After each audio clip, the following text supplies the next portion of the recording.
সুপ্রিয় দর্শক, দেশ এবং প্রবাস থেকে যারা ভিডিওটা দেখবেন সবাইকে আসসালামু আলাইকুম। শুরু করতে যাচ্ছে এক অসহায় মেয়ের জীবনের গল্প। আপু আসসালামু আলাইকুম। ওয়ালাইকুম সালাম। আপু, প্রতিবেদনে আসেন কিসের জন্য? প্রতিবেদনে এসে বাবুরা নিয়ে খুব কষ্ট, তার জন্য এসেছি। তা আপনার স্বামী কই? স্বামী তারা হয়ে গেছে। স্বামী তালাক হয়ে গেছে? তা আপনি বয়স কতটুক? বয়স 18। বাবা মা নেই? আছে, সব দেখাশোনা করেনি, মা নেই, মারা গেছে। ও, তা এটা ছেলে বাচ্চা না মেয়ে বাচ্চা? ছেলে বাচ্চা। ছেলে বাচ্চা।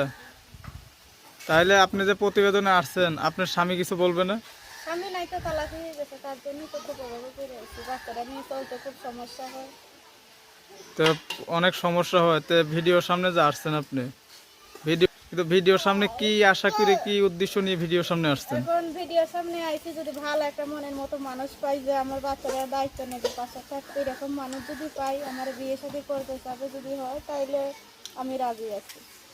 তা আপনার সঙ্গে যদি কথা বলতে চায়, কি আপনার বাড়িতে কেউ আসতে চায়, কিভাবে আসবে, কিভাবে যোগাযোগ করবে আমার আপনার সঙ্গে? সঙ্গে যদি কেউ যোগাযোগ করতে চায়, মোবাইল নাম্বার দিয়ে রাখবো, যোগাযোগ করতে পারবে, মোবাইলে কথা বলতে পারবে। আপনার ফোন নাম্বার আছে? হ্যাঁ, আমার মোবাইল নাম্বার আছে, মোবাইল নাম্বার দিয়ে দেবো। আপনি বলতে পারেন? আমি বলতে পারবো না, আপনি তো বুঝবেন। হ্যালো ভিউয়ার্স, শুনতেই পারলেন এক অসহায় মেয়ের জীবনের গল্প, সব ঘটনা।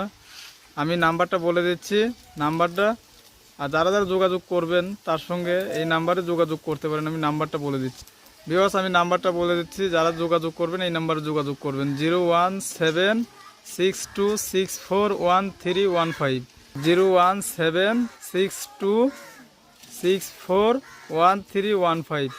দর্শক, যারা যোগাযোগ করবেন এই নাম্বারে যোগাযোগ করতে পারবেন। আর স্ক্রিনের উপরে আমি নাম্বারটা আবারও দিয়ে দেবো। আর ভিডিওটা ভালো লাগলে লাইক কমেন্ট শেয়ার করবেন। অসহায় মানুষের পাশে থাকুন। আসসালামু আলাইকুম।